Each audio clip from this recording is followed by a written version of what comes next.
Bismillah, Assalamualaikum warahmatullahi wabarakatuh.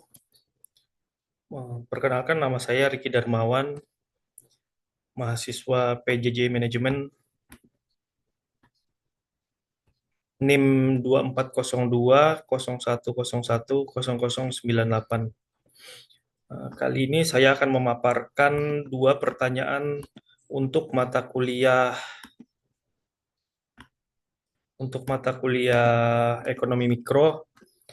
Dua pertanyaan itu, yang pertama adalah bagaimana konsep dari pasar monopoli, karakteristik, dan faktor yang menyebabkan adanya pasar monopoli. Konsep pasar monopoli sendiri yaitu suatu pasar di mana terdapat hanya satu penjual yang menguasai pasar barang dan atau jasa. Penjual memiliki kekuatan untuk menentukan harga dan jumlah output karena tidak ada alternatif bagi konsumennya. Karakteristik dan faktor adanya pasar monopoli. Single person of firm, yaitu hanya ada satu penjual dengan banyak pembeli. Yang kedua itu loss advertising. Loss advertising itu adalah hilangnya kebutuhan atau insentif bagi perusahaan monopoli yang melakukan iklan atau promosi secara agresif. Yang ketiga itu price setter, yaitu sebagai pengendali harga di pasaran. Yang keempat itu no close substitutes, yang artinya produk atau jasa yang ditawarkan oleh monopoli tidak memiliki pengganti yang mirip atau mudah diakses oleh konsumen. Berikutnya ada large number of buyer, high entry of barrier, inelastic demand curve, dan yang terakhir itu downward sloping curve. Penyebab adanya monopoli yang pertama yaitu perusahaan menguasai sepenuhnya input atau faktor produksi. Yang kedua, perusahaan menguasai hak cipta atau hak paten yang melarang perusahaan lain menggunakan proses produksi tertentu atau melarang menghasilkan produk yang sama. Yang ketiga itu tidak ada barang pengganti mutlak. Yang keempat, perusahaan punya kemampuan dan atau pengetahuan khusus untuk mengelola produk. Contoh salah satu pemangku usaha atau bisnis yang berada dalam pasar monopoli adalah PT Telkom Indonesia.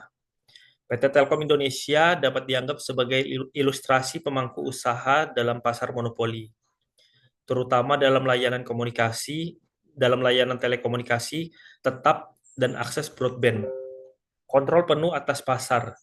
Telkom memiliki infrastruktur jaringan telekomunikasi yang luas dan dominan, terutama dalam layanan telepon tetap atau PSTN dan broadband atau layanan internet. Hal ini membuat Telkom menjadi pemain utama yang sulit digantikan oleh pesaing. Dan Telkom sendiri itu termasuk dalam regulasi pemerintah karena dia sebagai BUMN. Telkom seringkali mendapatkan hak eksklusif atau dukungan regulasi dari pemerintah. Ini membuat posisinya sebagai monopoli dalam beberapa segmen pasar. Harga dan layanan. Sebagai pemain dominan, Telkom memiliki kemampuan untuk menentukan harga dan kualitas layanan sesuai kebijakan internal, meskipun tetap diawasi oleh regulator seperti Kominfo. Minimnya pesaing. Dalam layanan telekomunikasi tetap, sulit bagi pesaing baru untuk masuk karena tingginya biaya infrastruktur dan dominasi Telkom yang sudah mapan. Sebagai monopoli, Telkom bisa saja menetapkan harga yang lebih tinggi atau kurang inovatif dalam layanan karena minimnya tekanan pesaing. Namun sebagai BUMN, Telkom juga memiliki tanggung jawab untuk menyediakan layanan yang terjangkau dan merata bagi masyarakat. Ini menunjukkan bagaimana Telkom beroperasi pada pasar monopoli serta kekuatan dan tantangan yang melekat pada posisinya sebagai pemain dominan di industri telekomunikasi Indonesia. Untuk pertanyaan berikutnya yang akan saya paparkan yaitu pertanyaan ke-6. Apa yang dimaksud dengan fenomena price leadership dan bagaimana price leadership terjadi dalam pasar oligopoli? Akan saya paparkan fenomena price leadership biasa terjadi dalam pasar oligopoli di mana terdapat satu perusahaan terbesar yang mendominasi dalam industri, menetapkan harga dan perusahaan lain mengikuti harga tersebut.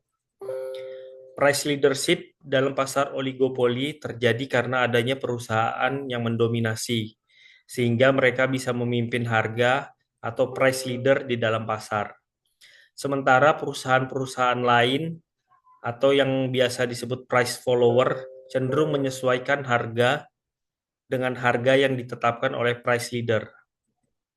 Telkomsel adalah salah satu contoh perusahaan yang beroperasi dalam pasar oligopoli. Dominasi pasar oleh beberapa perusahaan besar di Indonesia, industri telekomunikasi didominasi oleh beberapa perusahaan besar, yaitu Telkomsel, Indosat Ooredoo, XL Axiata, Smartfren. Telkomsel sebagai bagian dari Telkom Group adalah pemain terbesar dengan pangsa pasar yang signifikan. Namun persaingan tetap ketat karena adanya beberapa persaingan besar lainnya. Saling ketergantungan antar perusahaan. Dalam pasar oligopoli, keputusan satu perusahaan mempengaruhi perusahaan lain. Misalnya, jika Telkomsel menurunkan harga paket data, perusahaan seperti Indosat atau XL Axiata mungkin akan merespon dengan menurunkan harga mereka juga untuk tetap kompetitif. Jika Telkomsel meluncurkan layanan baru seperti 5G, pesaing akan berusaha segera menyusul dengan layanan serupa.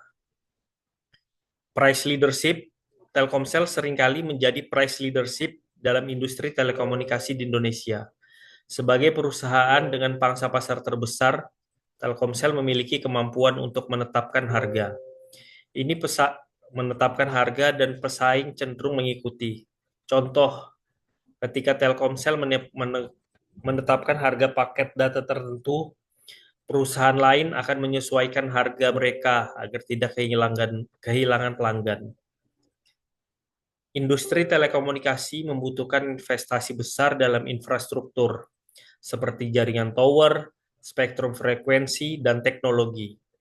Hal ini menciptakan hambatan masuk atau barrier entry yang tinggi bagi perusahaan baru. Akibatnya hanya perusahaan besar yang mampu bertahan dan bersaing. Selain persaingan harga, perusahaan dalam pasar oligopoli seperti Telkomsel juga bersaing melalui kualitas layanan, inovasi produk, layanan tambahan. Telkomsel adalah contoh nyata perusahaan yang beroperasi dalam pasar oligopoli. Salah satu market leader sebagai salah satu market leader. Struktur pasar oligopoli ini menciptakan dinamika persaingan yang unik, di mana perusahaan-perusahaan saling bergantung dan berusaha mempertahankan posisi mereka tanpa merusak keseimbangan pasar. Mungkin itu saja yang dapat saya sampaikan terkait dua jawaban dari soal UAS kuliah per mata kuliah ekonomi mikro. Kalau kalau ada salah kata saya mohon maaf. Saya akhiri. Wassalamualaikum warahmatullahi wabarakatuh.